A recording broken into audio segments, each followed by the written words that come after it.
guys, welcome back to the channel. It is Claire and Rags, and this week we have 5 foods you didn't know were good for your cat. Now obviously cats are carnivores, so their diet should be predominantly meat based, but there are a few vegetables and fruits that you can give your cats that will have a lot of benefits for them, or can just be a really good alternative to treats. The first one we have is pumpkin or butternut squash, depending on the time of year. But baked pumpkin and baked butternut squash is so good for your cats. The hardest thing about this is actually convincing your cats to eat it, but if you can, your cat will get so many benefits. Not only is it high in vitamins A, C and E, it is also high in protein, fibre and iron. Now the fibre content is really good if your cat has any dietary worries or any weight issues. Putting some baked mashed up pumpkin or butternut squash in with your cat's food can help them feel fuller without adding any extra calories, which is really quite good.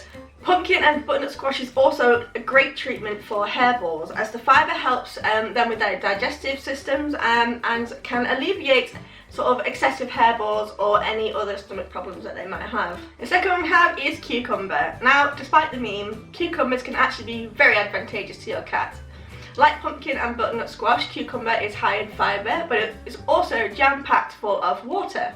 So if you have a sick kitty or you are worried about their water intake, if you just chop up some cucumber and put it in with their food, it's guaranteed to make sure a cat is getting enough water, and it can also settle upset stomachs as well. Chopped up cucumber in their food is a great way to make sure that they're getting moisture and water when they're sick or when it's hot.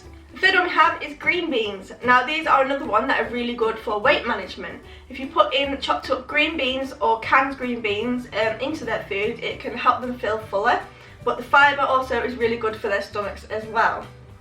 Now if you are going to be using canned green beans, make sure they're the ones that have no sodium in them, because excessive salt is really bad for your cats. Me and Rags actually have a recipe for cat soup, if you want to go check it out. This has green beans in it. It's a soup that Ragsy absolutely loves, and it's also really good if you have a sick kitty or one that needs to lose a little bit of weight. Go try it out, it's really really good. Ragsy loves it. The fourth one we have is peas. Now peas are one of the stranger ones on this list, but Rags here absolutely loves them. Ever since she was a kitten, she really likes chasing and then eating frozen peas. Really funny. She does do it occasionally, but she loved doing it when she was a kitten. Now peas are great because not only are they small enough for you to not worry about them being a choking hazard, but they are high in protein and low in fat. So this is really really good to give your cat some of those micronutrients, but also a nutritional boost if they're particularly active cats. Cooked peas are also really good for digestion, and they're really good for promoting muscle growth, which is really interesting, don't you think?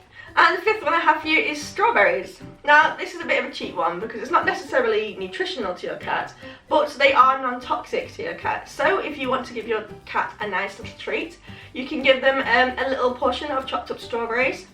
And if you're feeling especially like you want to give them a special treat, put a tiny little blob of cream, and you can share a nice traditional summer treat with your cat. Who knew cats could have strawberries? I didn't. Thanks for watching guys, I really hope you enjoyed this video. If you have any additional foods that you wouldn't know are good for your cat, please let me know in the comment section below. If you did like the video, please give us a big thumbs up, it really helps us out, and if you haven't subscribed already, hit that big red button. And me and Rags, we will see you next week. Bye guys!